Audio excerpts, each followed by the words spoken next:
재미있는 대불정경 마하붓다 왕사 이어서 보겠습니다. 어제 보던 부분은 외살리의 도시의 어떤 기원, 이름의 기원 정도겠죠? 도시의 이름을 외살리고 왕족의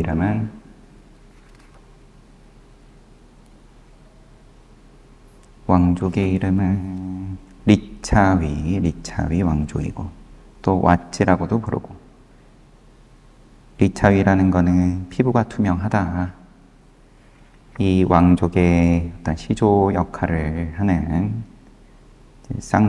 쌍둥이라고 해야겠죠. 살덩어리를 낳았는데 바라나시의 왕의 첫째 부인이 아이를 낳았는데 이게 사람인지 아닌지 여하튼 살덩어리더라. 그래서 얼른 갖다 버렸다. 그런데 은둔 수행자가 주워가지고 잘 키워가지고 살덩어리가 2개로 나뉘더니 하나는 아들, 하나는 딸. 그래서 이 아이들이 이제 왕이 됐다. 이 외살리의 재앙에 대해서도 서가모니 부처님 때도 이 재앙이 언급이 되는 거니까, 외살리 씨는 마치 고따마 부처님, 서가모니 부처님 시대의 라자가하 시나 사와띠 시처럼 마가다국이나 코살라국의 수도처럼 번영했다. 그 도시를 다스린 군주는 이제 도시가 비약적인 성장을 한 모습이 어제 말미에 나왔습니다.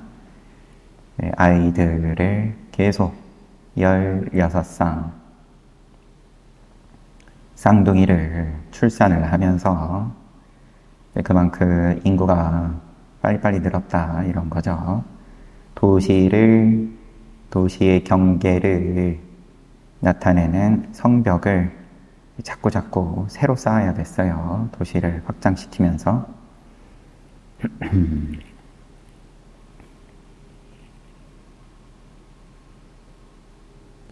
두 번째 담이 세워지고, 새로 3번째 담이 세워지고, 그래서 담이 3겹인지 4겹인지 그러합니다. 근데 이제 고따마 부처님 때에 라자가시나 사와띠처럼 번영했다. 그 도시를 다스린 군주는 그때까지 모두 7,707명이었다. 7707. 도시를 다스린 군주가 그만큼 오래됐다는 말인 건지, 그들 모두는 왕자와 군대를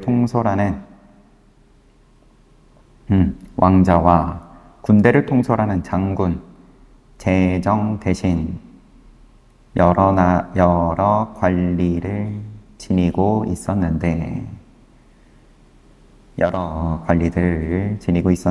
그들의 수 또한 각각 7,707명이었다. 그리고 그들을 위한 7,000개의 궁전과 저택들이 있었는데, 그 궁전과 저택은 여러 층으로 되어 있었고, 장식된 지붕을 지니고 있었고, 7,000의 법정, 회당, 정원, 놀이동산, 호수를 갖추고 있었다. 이와 같이 그 도시는 인구가 매우 많았으며 음식도 풍부했다. 그런데 세월이 흘러 도시의 통치자와 시민들이 쇠퇴하지 않는 법을 지키지 못하는 일이 벌어졌다. 이게 부처님께서 언급을 했던 화합을 하는 7가지인가요? 그거를 말하는 걸로 보입니다. 주석으로 넘겨가지고.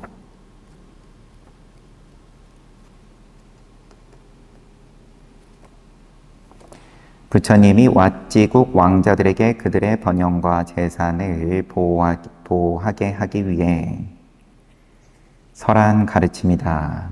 왓지국이 지금 이 외살리입니다. 그래서 여러 가지로 화합을 하면 각계각층으로 그 공동체의 구성원들이 화합을 하면 쇠퇴하지 않는다. 그것을 또 비구들에게도 대입을 시켜가지고 부처님께서 말씀을 하셨었죠. 그래서 세 가지 재앙에 시달리게 되었다. 우선 가뭄, 흉작, 기근 등의 재앙이었다. 이 첫 번째 재앙으로 인해 가난한 사람들이 많이 죽었다. 그리고 도시 밖으로 버린 시체들은 곧바로 여러 가지 흉한 모습을 연출했으며 악취를 만들어냈다. 도시 밖에 시체를 버리는 것은 아나따 삔띠까 장자가 부처님 만나러 나갈 때 장면에서 봤듯이 뭐 특별한 일은 아닌 모양이고, 그런데 시체의 수가 이제 감당할 수 있는 정도를 넘어선 거겠죠. 그런 상황은 악귀가 도시 안으로 들어올 수 있는 기회가 되었다. 도시로 들어온 악귀들은 사람들을 파멸시켰다. 어떤 전염병을 말하는 걸로 보이고, 이것이 두 번째 재앙이었다. 기근이라는 재앙과 악귀의 침범이 결부되어 많은 사람들이 고통을 겪거나 죽었다. 상황을 더 나쁘게 만든 것은 사풍병이라는 역병이었다. 이 병은 사람들의 의욕을 꺾어 놓았고 이전보다 더 큰 타격을 주었다. 계속되는 세 가지 재앙인 기근, 악귀의 침범, 역병의 충격으로 고통스러워진 사람들은 왕을 찾아가 말했다. 대왕이여 왜 살리시는 세 가지 천벌을 받고 있습니다. 최근 과거에 7 왕이 통치하는 동안에는 이런 일이 일어나지 않았습니다. 우리들은 통치자가 지켜야 할 의무를 소홀히 했기 때문에 지금과 같은 재앙이 일어났다고 생각합니다. 니 때문이다. 이런 거죠. 나라에 이런 재앙이 닥친 것은 지도자가 잘못 살아서 그렇다. 그러자 왕은 모든 시민들을 법정에 모이게 한 후 이렇게 말했다. 시민들이여, 그대들은 내가 왕의 의무를 실천하는데 잘못한 것이 있는지 조사해보라. 그리하여 시민들은 왕의 일상생활을 매우 세밀히 조사했다. 그러나 그들은 왕이 국민들을 위한 의무를 행하는데 그 어떤 모자람도 발견할 수 없었다. 그러자 시민들은 다시 머리를 맞대고 재앙을 극복할 수 있는 방법을 찾고자 노력했다.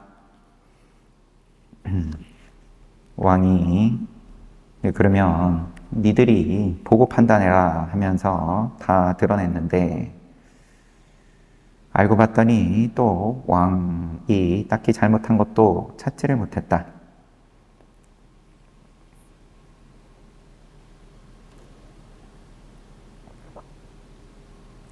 뭔가 합리적으로 보이는 것 같으면서도 조금 애매하지만 여하튼, 그래서 다른 방법을 찾는데 이에 여러 가지 제안들이 나왔다. 육사외도의 제자들은 이 재앙이 닥쳤을 때의 시기에도 외도들은 있었던 모양인데, 여러 사상가들이 있었는데 거기에 의지를 한 모양입니다. 제자들은 자신들의 스승이 외살리 시에 발을 내딛는 순간 세 가지 천벌이 없어질 것이라고 주장했다. 그러나 삼보에 신앙을 지니고 있던 사람들은 말했다. 벗들이여, 부처님이 세상에 출현했습니다. 그분은 모든 중생들의 부와 번영을 위해 법을 설한다고 합니다. 위력 있고 영광스러우신 부처님이 이곳에 오신다면 우리는 모든 재앙에서 자유로워질 것입니다. 그러면 지금 재앙이 닥친 건 고따마 부처님, 서가모니 부처님 당대에 있었던 일이네요.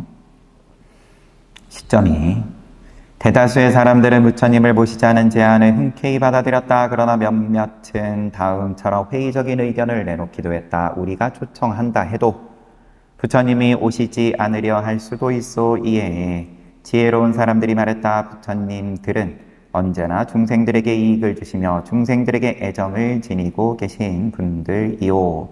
그런데 무슨 이유로 우리가 초청하는데 안 오시겠소? 물론 우리가 주의할 것이 있긴 하오.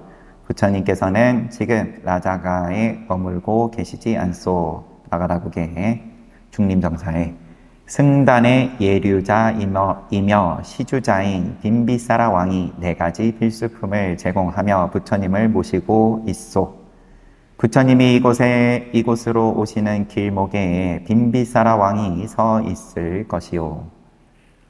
마가다국하고는 기본적으로 지금 사이가 안 좋기 때문에 이 외살리 씨는 그래서 마가다국의 대왕이 부처님을 그러면 놔주겠냐, 부처님을 우리나라에 방문하도록 하겠냐, 막지 않겠냐, 그게 문제다. 부처님은 거절하지 않으실 텐데.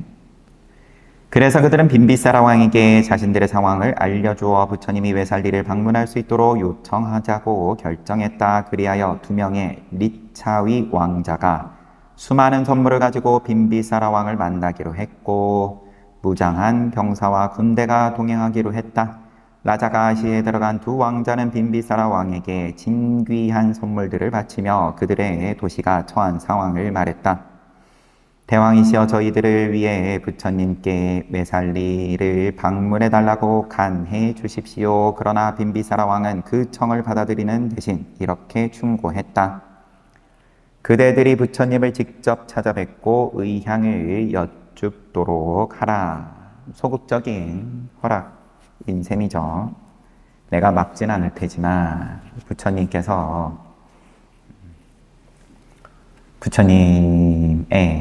부처님의 신실한 신자이니까 이제 좋은 뜻을 지니고 부처님께서 방문을 하시는 것을 내가 막지는 않겠지만 내가 또 부처님께 적극적으로 방문해달라고 도와주진 않을 거다.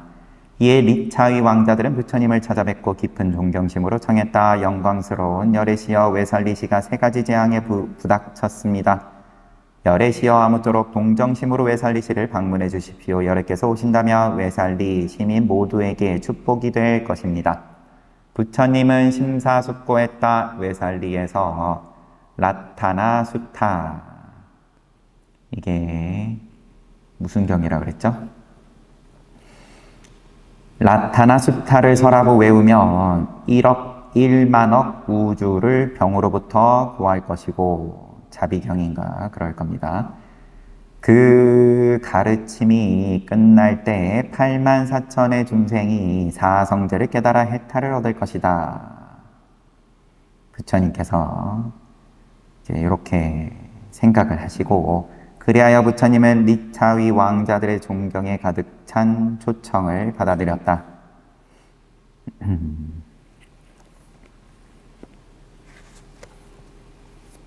네, 주석으로 또 넘겨놔가지고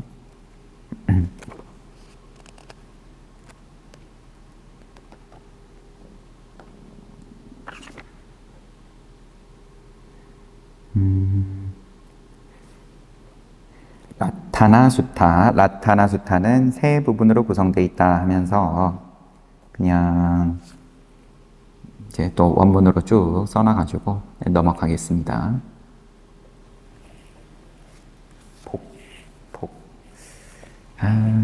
이렇게 여하튼 복 관련된 경이었어요. 복을 부르는. 그래서 3겹으로 된 그 성벽을 돌면서 물을 뿌리면서 경을 아난존자가 외웠다라는 식으로 표현이 되어 있었죠. 아난존자 얘기에서는. 그런 후 빈비사라 왕은 라자가시와 겐지스강 사이에 있는 오요자나의 길을 평평하고 고르게 단장했다. 그 앞에 부처님이 외살리시를 방문하기로 했다는 소식을 들은 빈비사라 왕을 라자가하시 전역에 선포했다. 모든 사람들은 들어라. 열애께서 외살리시를 방문해달라는 요청을 수락하셨다. 왕은 그와 같이 선언한 뒤에 부처님께 가서 가장 수승하신 부처님 외살리 시민의 요청을 받아들이셨다고 들었습니다.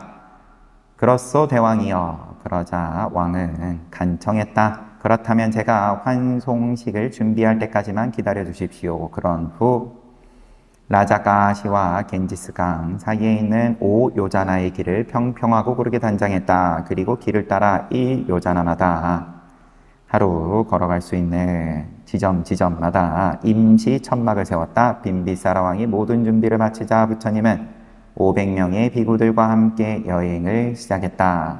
500명 데리고 가셨어요. 5요자나에 이르는 긴 길에는 무릎이 빠질 정도로 5가지 색깔의 꽃들이 깔렸고 여러 가지 색깔의 깃발들이 길을 따라 세워졌다.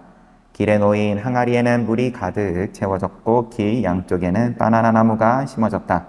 그리고 흰 양산 2개가 부처님을 보호했으며 마찬가지로 모든 비구들에게도 흰 양산이 1개씩 씌워졌다. 왕과 궁중의 시종들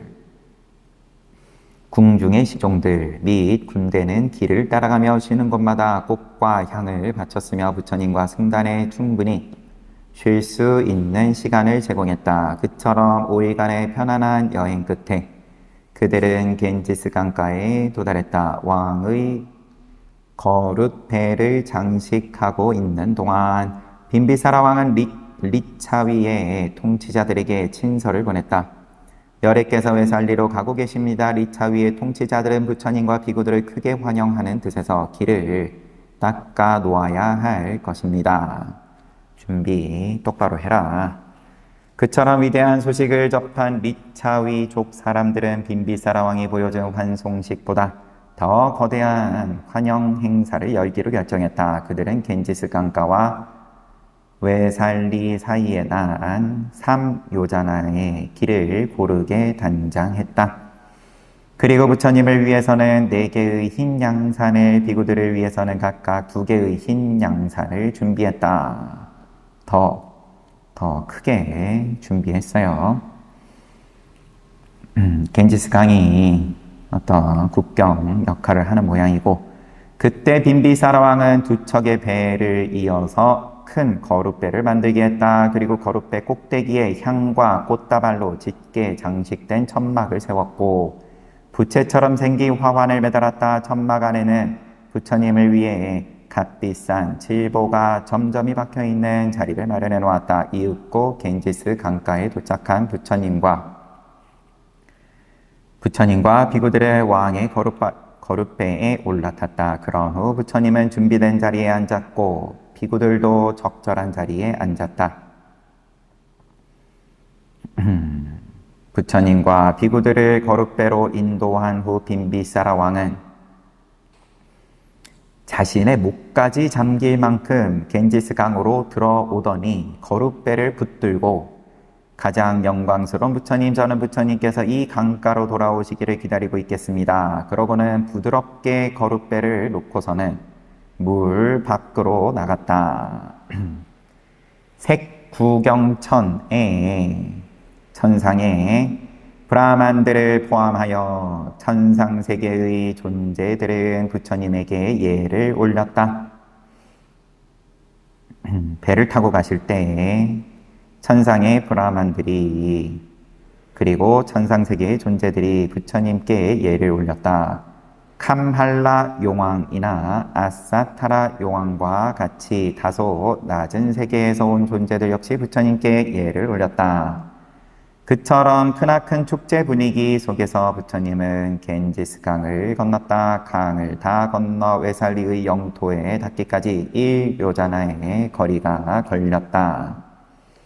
외살리 영토에 다다른 부처님은 리차위들의 마중을 받으며 배에서 내렸다. 그들은 빈비사라 왕이 올렸던 예보다 2배로 극진한 예를 부처님에게 올렸다. 그리고 물이 목까지 차오르도록 겐지스 강으로 들어가서는 한없이 깊은 존경심으로 부처님을 환영했다. 부처님을 태운 거룻배가 강가에 닿자마자 사방으로부터 검은 비구름이 파도처럼 몰려왔다. 아울러 번개와 함께 귀를 멀게 하는 천둥이 울리며 곧 격렬한 폭풍우가 있을 것을 암시했다.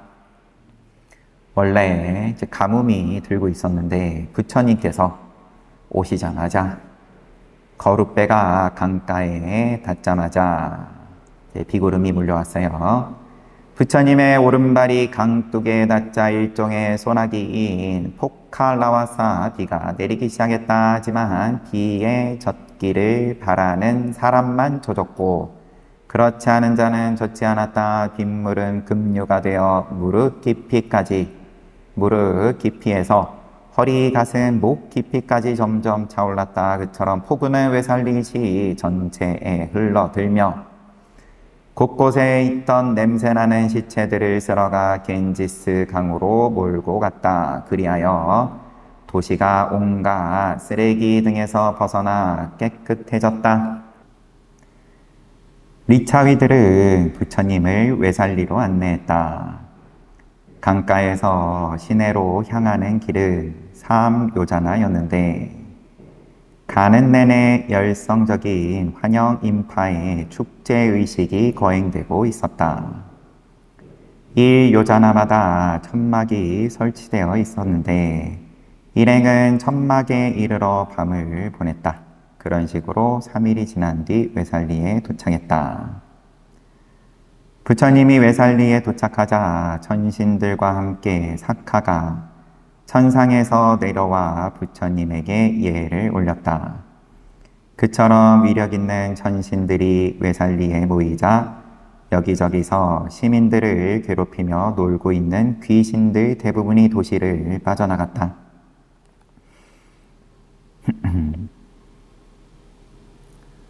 외살리에 도착하시니까 이제 천신들이 그때 나타났고 부처님께 예를 올리고 그러니까 이제 귀신들이 도시를 빠져나갔다.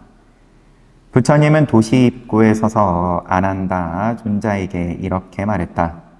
사랑하는 아난다여, 내가 그대에게 라타나 수타를 가르칠 테니, 아난다에게 시키네요.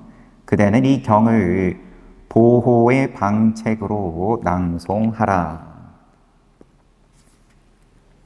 신들을 위한 재물을 손에 든 리차위 왕자들과 함께 도시를 돌면서 도시의 새 담벼락 안에서 이 라타나 수타를 낭송하도록 하라. 파리타를 낭송하는 아난다. 부처님에게 라타나 수타를 배운 아난다 존자는 도착한 바로 그날 도시의 담벼락 안을 돌면서 라타나 수타를 낭송했다. 낭송할 때는 운율에 맞추어 음의 높낮이와 세기, 발음과 끊기를 정확히 했다. 부처님은 물을 가득 채운 바루를 들고 아난다와 함께 도시를 돌며 온 도시에 그 물을 뿌렸다. 도착한 바로 그날 라타나 수타를 낭송을 했고 부처님도 함께 하시면서 바루에 물을 가득 채우신 다음에 그 물을 뿌렸다. 아난다 존자가 얌 킨치 위탕이라고 하면서 경의 첫 번째 구절을 낭송하자 아직 도시에 남아 쓰레기 더미를 은신처로 삼거나 담벼락 등에 달라붙어 있던 귀신, 악령, 악귀, 요괴, 악마들이 황급히 도시의 사대문을 통해 달아나기 시작했다. 사대문이 붐벼 미처 빠져나가지 못한 악령들은 도시의 벽을 통과해 도망쳤다. 그들이 도시를 빠져나가자 사람들은 건강을 회복했고 모든 역병들이 사라졌다. 시민들은 집에서 나와 꽃다발과 향 덩어리를 바치며 아난다 존자에게 예를 표했다. 이렇게 이제 경을 라타나 수타 경을 외우니까 정리가 됐다. 왕과 시민들은 도시 중앙에 있는 법정 강당을 꽃다발들과 향 등으로 장식하고는 보석이 점점이 박힌 장식물을 갖춘 닷집 형태의 천장을 설치했다. 그런 뒤 적절한 장소에 부처님을 위한 옥자를 마련하고는 부처님을 안으로 인도했다. 강당에 들어온 부처님은 옥자에 앉았고 비구들과 왕들, 왕자들과 시민들 또한 각자 적절한 장소에 앉았다. 브라만들 뿐만 아니라 4천왕과 33천의 천신들 그리고 여러 다른 천신들과 함께 사카 또한 부처님에게 예를 올리기 위해서 왔다. 아난다 존자는 파리타 낭송을 마친 뒤 시민들과 함께 그곳에 도착해 적절한 장소에 앉았다. 이처럼 인간과 천신 브라만들로 이루어진 이 거대한 모임에서 부처님은 앞서 아난다에게 설했던 것과 같은 라타나 수타를 설했다. 첫째 날 라타나 수타를 다 설하고 나자 외살리의 모든 시민들과 함께 리차위 왕족은 고통에서 벗어났고 행복을 성취했다. 모든 종류의 위험과 역병이 사라졌고 평화가 다시 찾아왔다. 그리고 84,000 중생들이 사성제를 깨달아 해탈했다. 그때 사카에게 이런 생각이 떠올랐다. 열애께서는 삼보의 자질에 대한 법어를 베푸시어 외살리 시민들에게 행복과 번영을 가져다 주셨다. 나 또한 외살리 시민들의 행복을 위해 삼보의 공덕에 대한 진실을 말해야겠다. 그리하여 사카는 자리에서 일어나 세수의 개송을 낭송하기 시작했다. 야니 더 부타니 사마가타니로 시작되는 이 개송은 라타나 수타의 끝부분에 나온다. 사카도 이 라타나 수타에 뭔가 보탰어요. 행복과 번영을 가져다 주는 이제 그런 축원을 개송으로 보탰습니다. 7일간의 설법. 개송을 다 읊은 사카는 부처님 주위를 3번 돌면서 부처님을 향해 예를 올리고 천상의 존재들과 함께 그곳을 떠났다. 그러나 부처님은 그 다음 날도 라타나 수타를 설하여 84,000의 중생들이 사성제를 깨달아 해탈하게끔 했다. 그런 식으로 부처님은 7일 동안 계속하여 같은 경을 설했고 날마다 84,000의 중생을 해탈로 이끌었다. 파리타는 보호의 방책으로 기여하는 부처님의 말씀을 의미하며 다르게는 보호의 방책으로 기여하는 수타로 알려져 있다. 이제 보호하는 그러한 경이다. 이 보호의 방책은 사방으로부터 모든 형태의 위험을 제거해주고 현재 일어나 있는 위험을 사라지게 하며 앞으로 일어나려는 위험을 일어나지 못하도록 막아주는 것이다. 망갈라수타, 라타나수타 등은 부처님이 설한 경들이다. 이 경들은 매우 강력하여 낭송하는 자나 그것을 듣는 자나 모두를 잠재적인 위험에서 보호하고 이미 일어난 위험을 물리치고 흩어버린다. 이처럼 그 경들에는 번영과 부귀를 가져다 주는 특별한 힘이 있는 것이다. 그래서 이 경들은 파리타라는 특별한 이름을 지니게 되었다. 그러한 이로운 효과를 불러일으키기 위해서 낭송자와 청취자는 4가지 조건을 충족해야 한다. 이렇게 이제 어떤 강경하는 그러한 수행을 하는 데 있어서는 낭송자, 그 다음에 청취자 모두에게 조건이 필요한데 낭송자의 조건. 빨리 문헌의 문장, 구절, 음절을 낭송하는 데 있어 정확한 조음, 양식과 발음, 음의 세기를 갖추어야 한다. 자신이 낭송하는 빨리 문헌의 내용에 대해 완전하고 정확하게 이해해야 한다. 보시나 선물을 기대하며 파리타를 낭송해서는 안 된다. 우정과 슬픔으로 충만한 순수한 마음으로 우정과 슬픔. 이제 번역이 이제 슬픔이라고는 되어 있는데 아마도 또 좀 다른 단어일 걸로 보입니다. 발리어로 봤을 때는.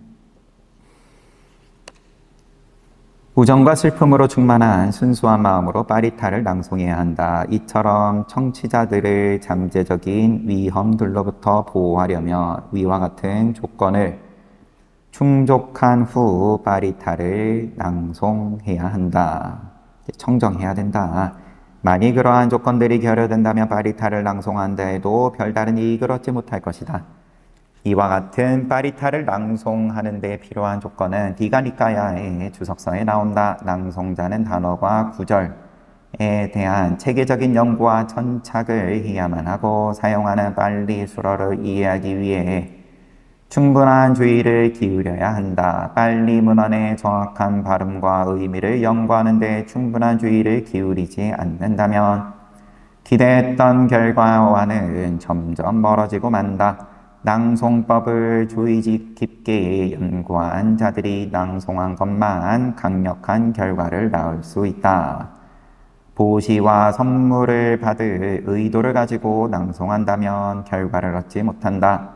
우정과 슬픔으로 충만한 가슴을 지니고 고통의 윤회에서 벗어나려는 경향을 지닌 자들이 빠리타를 낭송할 때 비로소 유익한 결과가 있을 것이다. 이제 그 다음에 낭송자의 성공과 실패. 두 가지 이유 때문에 소기의 목적을 이룰 수 없다.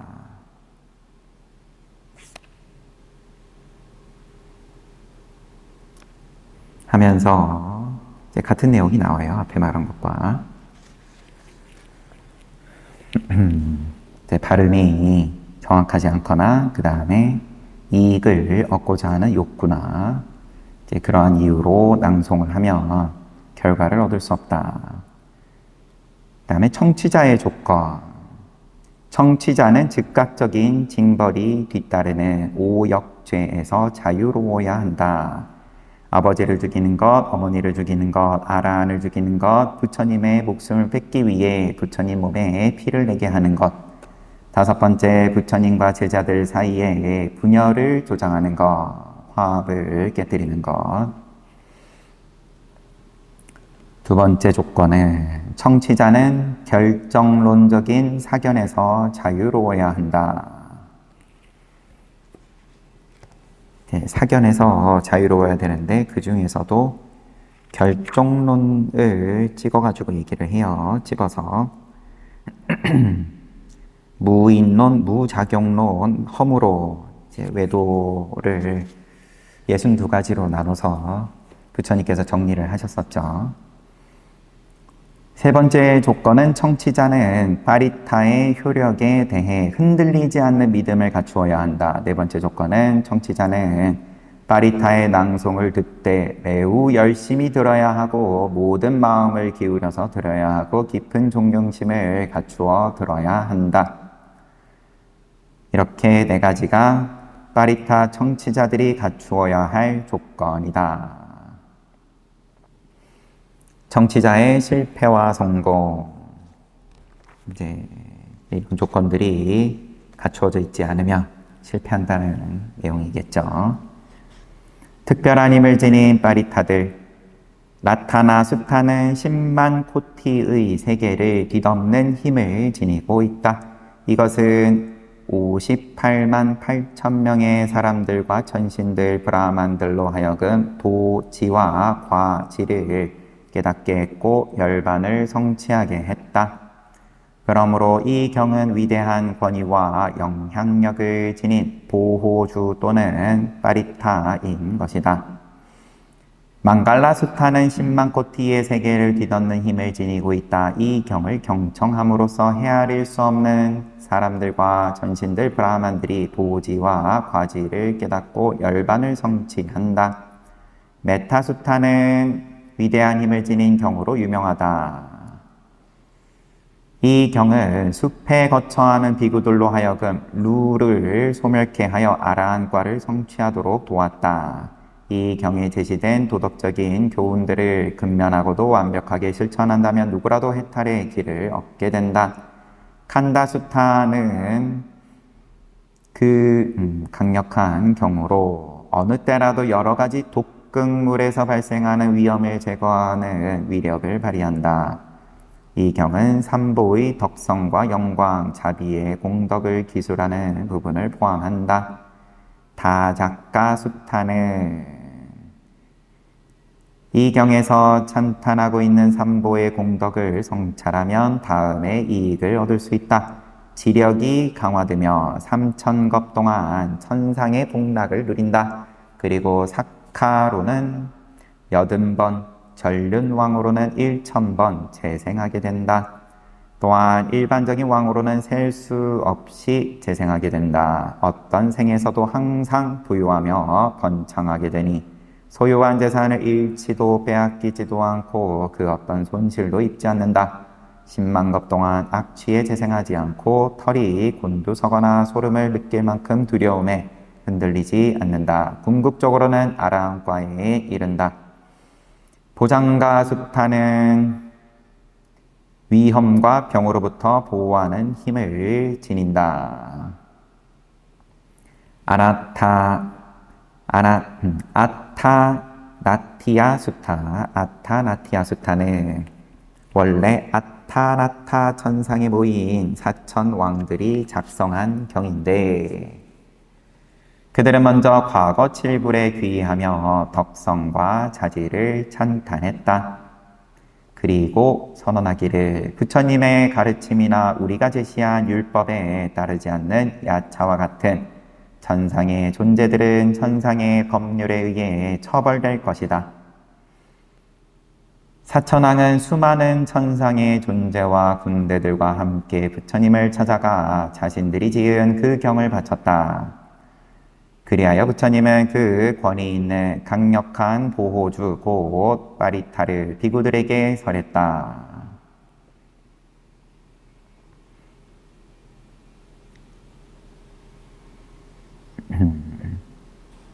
그러면서 이제 그 경우로 의식을 거해하는 방법을 쭉 이야기를 하고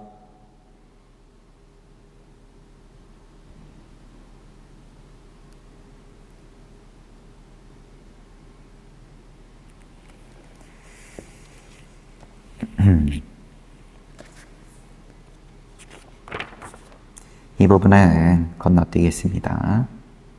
그래서 이제 부처님께서 외살리에 큰 재난이 발생을 했을 때 그들의 요청으로 부처님께서 방문을 하셔서 그때 외우셨던 빠리타가 라타나 수타인데 라타나 수타가 이제 부처님께서 7일 동안 설하시고 매일같이 84,000의 중생들이 사성제를 깨닫고 해탈을 하고 라타나 수타가 나온 김에 이제 여러 빠리타들에 대해서 한번 정리를 하고 지나갑니다.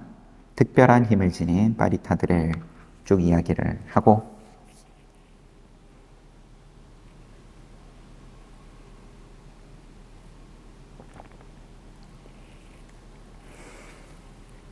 외살리 시에서 2주일을 머문 뒤에 부처님은 리차위 왕자들에게 말했다. 이제 떠날 때가 되었다. 리차위 사람들은 빈비사라 왕보다 2배 더 부처님을 예우하면서 3일에 걸쳐 부처님을 겐지스강으로 안내했다. 3유자나라고 했으니까 그때 겐지스강에 살던 용신들은 이렇게 생각했다. 사람들도 이처럼 화려하게 열애를 모시는데 우리가 그렇게 못할 이유가 무엇인가? 우리도 정성껏 열애를 모시자 하면서 가지가지로 배를 준비하고 법자를 준비하고 그러고 부처님에게 청했다. 가장 수승하신 열애시여 저희들을 동정하시어 저희의 소원이 저희의 소원을 이루어 주시기 바랍니다. 그래야 부처님은 용들이 만든 보석으로 장엄된 배 위에 올라탔다. 500명의 비구들 또한 그들을 위해서 한 명 한 명을 위해서 만든 보석으로 장엄된 배에 올라탔다. 그런 다음에 용왕들은 용의 세계로 인도했고 그곳에서 부처님은 용국의 청중들을 위해 밤을 새워 법을 설했다. 다음 날 아침 용왕들은 천상의 음식을 성대하게 준비하여 부처님과 비구들을 공양했고, 부처님은 감사의 뜻으로 법을 설한 뒤 용국을 떠났다. 그러자 지거신이, 토지신이 이렇게 생각했다. 인간이나 용들도 열애를 극진히 모셨는데 우리가 못할 게 무엇인가? 우리도 그 선례를 따르자. 그리하여 그들은 언덕과 숲, 나무들 위에 훌륭한 양산을 설치한 후 부처님을 모셨다. 그런 후 그들보다 높은 천신들 또한 차례대로 부처님에게 공양을 올렸다. 그런 식으로 아카니타 천상의 브라만들까지 부처님을 극진히 모셨다. 외살리를 방문을 하셨다가 그 다음에 이제 용국으로부터 이제 천상에 이르기까지 또 공양청을 받으시고 법을 설하시는 그러한 모습입니다. 그러자 이제 빈비사라 왕은 릭차위들보다 2배 더 극진한 정성을 기울이며 부처님과 비구들을 라자가의 멜로와나 승원으로 모셨다. 다시 돌아오셨어요. 출발할 때처럼 그 유행은 5일이 걸렸다. 부처님이 웰로와나 승원에 도착한 후에 일이었다. 오후가 되자 비구들은 대회당에 모여 명상에 관련된 주제에 대해 토의했다. 중림정사에서 비구들이 토의를 하는데 그들은 토의 사이에 종종 다음처럼 부처님의 영광을 찬탄하는 말을 하곤 했다. 열애의 영광은 진실로 놀랍소. 겐지스 강의 이쪽에 있는 땅의 넓이는 5요자나이고 저쪽 편 땅의 넓이는 3요자나이니 모두 합하면 8요자나나 되오.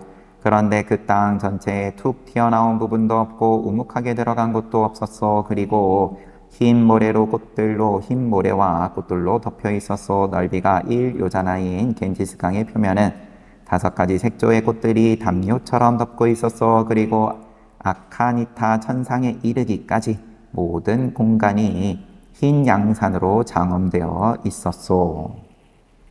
부처님의 영광이 굉장하더라. 500명은 함께 달려왔으니까. 부처님은 자신의 향실에서 나와서 응향각을, 여기서는 이제 또 향실 그렇게 말을 하는 것 같습니다. 회당으로 가서 준비된 자리에 앉았다. 그리고 비구들에게 물었다. 비구들이여, 그대들은 지금 무엇을 이야기하고 있었느냐? 비구들이 부처님의 영광을 찬탄하고 있었음을 이야기하자 부처님께서 그토록 놀라운 공경과 공양은 붓다로서의 나의 영광에 말미암은 것도 아니고, 나의 영광 때문이 아니고 용이나 천신, 브라만들의 위력에 의한 것도 아니다. 그것은 내가 과거에 지었던 작은 업 하나에서 비롯된 복된 결과라고 봐야 하느니. 원인을 거슬러 올라가면 작은 업 하나다. 부처님이 이렇게 말하자 비구들이 다가와서 정했다. 가장 수승한 세존이시여, 저희들은 부처님이 과거에 지으신 그 작은 업에 대해 아무것도 모르고 있습니다. 저희들은 그것에 대해 더 자세히 알고자 합니다. 그러자 부처님께서 이야기를 해주시는데, 이건 그래도 좀 볼게요. 탁실라시에 상카라는 바라문이 살았는데 그에게는 수시마라는 16세 된 아들이 있었다. 하루는 수시마가 크게 존경해 마지 않던 아버지에게 다가왔다. 아버지는 사랑하는 아들아, 무슨 일이냐 하고 물었다. 수시마가 대답했다. 저는 바라나시로 교육을 받으러 가고 싶습니다. 그러자 아버지가 말했다. 사랑하는 아들아, 바라나시에 바라문 스승이 한 분 계시는데 그는 내 어릴 적 친구이니라. 탁실라시에 상카, 바라문이 있었고 그에게는 수시마 16세 아들이 있었고 아들은 아버지에게 저는 바라나시로 가서 교육받고 싶습니다. 그래, 그러면 거기에 내 친구가 좋은 스승, 바라문 스승 한 명 있다. 거기 가서 교육받아라. 그렇게 말하면서 상카는 아들에게 경비로 1,000냥을 주었다.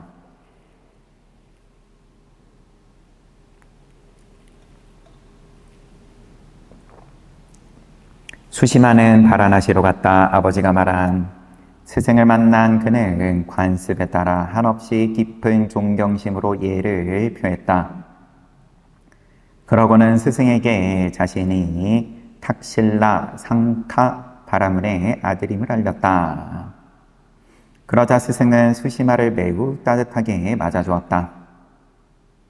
아직 스승의 이름은 안 나왔어요. 잠시 후 수시마는 다시 스승에게 가서 그의 발치에 돈을 놓고는 교육을 받을 수 있도록 해달라고 허락을 구했다. 스승은 매우 흔쾌히 허락했다. 수시마는 많은 것을 배우면서 자신의 지식 속에 그 모든 것을 채우느라 열심히 노력했다. 그러던 어느 날 드디어 수시마는 바라미를 갖추게 되었다. 보통 청년이 12년 동안 해야 마칠 수 있는 교육의 전 과정을 그는 단 몇 달 만에 끝냈다. 그때 수시마는 베다의 한 가지를 공부하던 중이었다. 그런데 그 베다에는 그들이 다루는 주제의 처음과 가운데만 포함되어 있었고 마지막 부분이 빠졌다. 수시마는 그 같은 사실을 발견했다. 그리하여 스승에게 오 위대한 스승님, 이 베다는 처음과 가운데 주제만 다루고 있고 마지막 부분은 설하지 않습니다. 그러자 스승은 자신 또한 마지막 부분을 발견하지 못했다고 말했다. 수시마가 오 스승님, 그렇다면 처음부터 끝까지 이 주제에 대해 모두 알고 있는 사람은 없습니까? 내 사랑하는 아들 수시마야, 미가다야 이시파타나 숲에 살고 있는 벽지불들은 아마 알고 있을 것이다. 그러자 수시마는 그렇다면 제가 그들에게 가서 이 문제를 질문해도 되겠습니까? 라며 스승의 허락을 구했다. 스승이 그 청을 받아들이자 수시마는 미가다야의 이시파타나 숲을 향했다. 바라미를 성취한 수시마는 미가다야의 이시파타나 숲에 가서 벽지불들에게 적절한 예를 표한 뒤 물었다. 존자들이시여, 베다에 들어있는 주제를 처음부터 끝까지 다 알고 계십니까? 물론이여, 제가자 수시마여, 우리는 다 알고 있소. 이에 수시마가 청했다. 베다에 빠져있는 마지막 지식을 제발 저에게 가르쳐 주십시오. 그러자 벽지불들이 수시마에게 제가자 수시마여, 그러려면 출가하여 사문이 되어야만 할 것이요. 비구가 되지 않고는 그것을 배울 수 없소. 좋습니다, 존자들이시여. 저를 비구로 받아들여 주십시오. 제가 베다의 마지막 지식을 배울 수 있다면 그 무엇이라도 따르겠습니다. 그리하여 비구가 된 수시마는 상의와 하의를 포함해 가사의를 어떻게 입어야 하는지 등에 대해서 지도받았다. 그러자 벽지불들이 수시마에게 가르친 것은 단지 등정행계일 뿐이었다. 등정행계, 바를 정자, 행할 행, 계율할 때 계. 그들의 가르침에 명상은 없었다. 그들은 무상정등각자도 아니었으며 윗바사나 명상법을 지도할 능력 또한 갖추고 있지 못했기 때문이다. 수시마는 벽지불들이 가르친 대로 열심히 등정행계를 지키는 데 전념했다. 이미 과거에 벽지불지를 위한 선행을 실천했기 때문에 그는 짧은 시간 안에 벽지불이 되었다. 그리하여 높은 명성을 얻었고 크나큰 영광을 갖추게 되었으며 수많은 꽃들과 제자들을 얻게 되었다. 그러나 과거에 지은 악행 때문에 오래 살지 못하고 젊은 나이에 죽게 되었다. 벽지불들과 바라나시의 시민들은 그의 장례를 치렀고 그의 유해는 도시 입구 가까이 세워진 탑에 안치되었다. 조금 정리를 하면 상카의 아들 수시마는 뛰어났기 때문에 또 배우고자 하는 열망이 있어서 큰 도시로 가서 바라나시에 가서 배우고, 그런데 베다의 마지막 부분은 그 허기를 채우지 못해가지고 또 이시파타나 녹야원으로 간 거죠. 사슴동산에 가가지고 거기 있던 벽지불들에게 가르침을 받고 사문이 되어야 배울 수 있다. 그래가지고 사문이 되었지만 이제 선정에 드는 그러한 수행은 배우지는 못하고 등정행계를 통해서 수시마 본인 또한 벽지불이 되었고, 하지만 전생인연으로 일찍 죽었다. 사람들은 도시 입구에 탑을 세워서 안치를 했다. 그러던 어느 날 늙은 바라문 아버지 상카는 아들을 생각했다. 내 아들이 집을 떠난 지 오래되었다. 그런데 여태 아무 소식이 없다. 아들이 보고 싶어진 상카 바라문은 탁실라를 떠나 바라나시의 입구에 도착했다. 그리고 그곳에 많은 사람들이 유골 안치소 근처에 모여 있는 것을 보았다. 바라나시의 입구에 모여 있는 것을 보았다. 상카는 그들 중 누군가 자기 아들에 대해서 알고 있을 것으로 생각하고 물었다. 벗들이여, 수시마라는 이름의 젊은이가 바라나시로 공부하러 왔습니다. 그에 대해서 알고 있는 분이 계시다면 말씀해 주십시오. 늙은 바라문이여, 우리들은 그를 알고 있습니다. 그 젊은이 수시마는 바라나시의 유명한 스승 아래서 베다에 대한 완전한 지식을 얻었고 벽지불들이 있는 곳에서 비구가 되었으며 이윽고 벽지불지를 깨달아 벽지불이 되었습니다. 그리고 지금은 돌아가셔서 무여열반을 얻었습니다. 이곳이 바로 그의 유해가 안치된 곳입니다. 충격적인 비보를 듣게 된 불쌍한 늙은 바라문은 매우 낙담했다. 슬피 울며 손바닥으로 계속 땅을 쳤다. 그리고 아들의 유해가 있는 곳으로 갔다. 그곳에 풀을 제거하고는 근처에서 짊어지고 온 흰 모래를 뿌리고 먼지가 일어나지 않도록 주변에 물을 뿌렸다. 그런 뒤 많은 야생화들을 모아서 안치소에 바쳤다. 그리고 어깨에 수건을 깃발처럼 세우고는 자신의 양산을 안치소 위에 높게 설치한 뒤 단단히 묶었다. 그런 뒤 그곳을 떠났다. 이야기를 마치며 부처님께서 비구들이여, 그대들은 늙은 바라문 상카가 누구인지 궁금할 것이다. 그러나 그것에 대해 더 이상 생각할 필요는 없다. 그 상카 바라문은 다름 아닌 나였느니라. 부처님의 전생이었어요, 상카가. 그때, 개송으로, 그때 보살이었던 나는 풀뿌리를 제거하고 줄기를 제거하면서 수시마 벽지불에 유해가 있는 안치소를 깨끗이 청소했다. 이런 선행의 과보로 사람들이 겐지스강 이쪽 5요자나의 길과 저쪽 3요자나의 길을 깨끗하게 만들고 나무줄기를 제거하고 땅을 평평하게 골랐던 것이니라. 그때 보살이었던 나는 수시마 벽지불에 유해가 있는 안치소에 흰 모래를 뿌렸다. 이런 선행의 과보로 사람들이 8요자나의 길을 따라 흰 모래를 뿌렸던 것이다. 벽지불의 유해가 있는 안치소를 주변을 흰 모래를 뿌리고 정돈을 한 과보로, 그 앞서 표현대로라면 작은 업으로 지금 8요자나의 길을 사람들이 흰 모래를 뿌렸다. 정리정돈을 해놨다.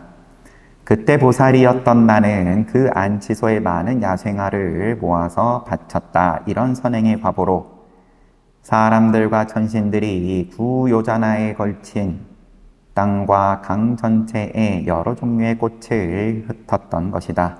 그때 보살이었던 나는 벽지불에 유해가 있는 안치소에 물을 뿌려서 먼지가 일어나지 않도록 한 과보로 외살라시에 첫 발을 내디뎠을 때 구름에서 백합잎 크기의 폭칼라와 싹 비가 내렸다. 그때 보살이었던 나는 벽지불의 안치소에 깃발을 세웠고 안치소 꼭대기에 양산을 설치했던 선행으로 말미암아 브라만 천상인 아카니타에 이르기까지 깃발이 세워졌고 흰 양산이 모든 곳에 설치되었느니라.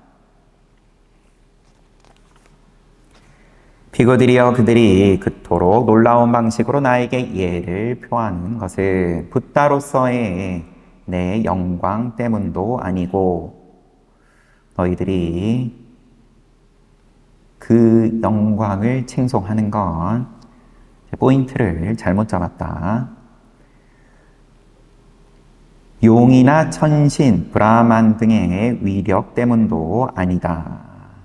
그것은 단지 내가 전생에 상카 바라문으로 있을 때 지었던 작은 선행에서 일어난 작은 결과에 지나지 않는다.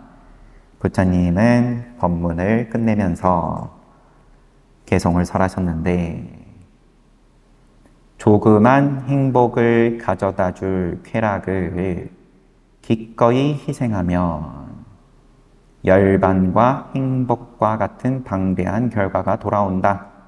그 사실을 확실히 알게 될 때 현자는 별로 중요하지도 않은 조그마한 쾌락을 기꺼이 포기하고 열반과 행복과 같은 큰 결과를 추구할 것이니라. 부처님이 가르침을 끝내자 많은 중생들이 예류의 독과 등을 얻었다. 예류, 독과 혹은 그 이상의 과위를 얻었다.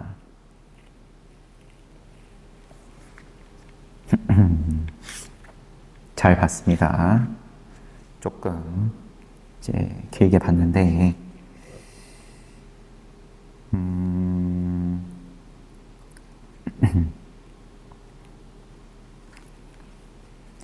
외살리에 큰 재난이 있었고 부처님을 모셔서 그때 경을 외우면서 한자로 무슨 경인지 다시 확인해 가지고 말씀드리겠습니다.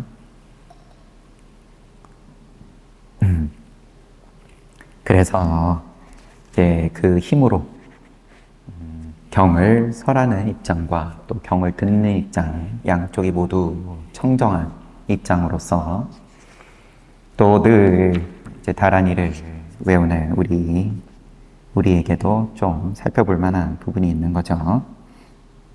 그래서 재앙을 물리치고 그 다음에 또 이제 이 중림정사에서 외살리로 가는 길에 또 돌아오는 길에 그 영광스러운 모습이 저 용궁에서부터 또 천상에 이르기까지 가지가지로 펼쳐졌는데 거기에 대해서 함께 다녀온 비구들이 찬탄을 하고 부처님 대단하시다. 또 그 용궁과 천상에 대해서도 또 찬탄을 하고 하니까 부처님께서 거기에 대해서 지적을 하신 거죠. 그거를 찬탄을 할 게 아니라 너희들의 수준이면은 그러면 그러한 결과가 있게 되게끔 한 작은 업을 볼 수 있어야 된다. 이제 그런 말로 이제 살펴볼 수 있을 것 같습니다. 그래서 작은 업이 물론 무수한 시간이 많이 지나서이기는 하지만 어떠한 결과로 이어졌는지에 대해서 작은 선행을 하는 데 있어서 소홀히 해서는 안 된다. 이런 것도 이제 말씀을 하신 것일 테고, 그 다음에 지말적인 부분에 늘 눈앞에 펼쳐지는 이제 거기에 이제 머물러 있어서도 좀 곤란하다, 이런 부분도 말씀을 하신 것으로 보이고요. 아무튼 일요일에 또 많은 분들 오셔가지고 함께 또 저희 지금 백중 기도 중이죠. 여러분들께서 불리신 또 가까운 인연들, 또 내가 인지를 하든 인지를 못하든 그러한 인연들에게 널리 또 선업을 베푸는 그러한 기간 가운데에서 또 불공 올리고, 그리고 부처님께서 크게 매살리 시에 재앙을 물리치는 큰 또 이제 제를 지내신 모습 함께 봤습니다. 여러분들의 이제 오늘의 인연이 각자의 여러분들의 국토에 과거, 현재, 미래의 재앙들을 물리치는 그러한 공덕으로 회양될 수 있기를 바라면서 이렇게 마치겠습니다.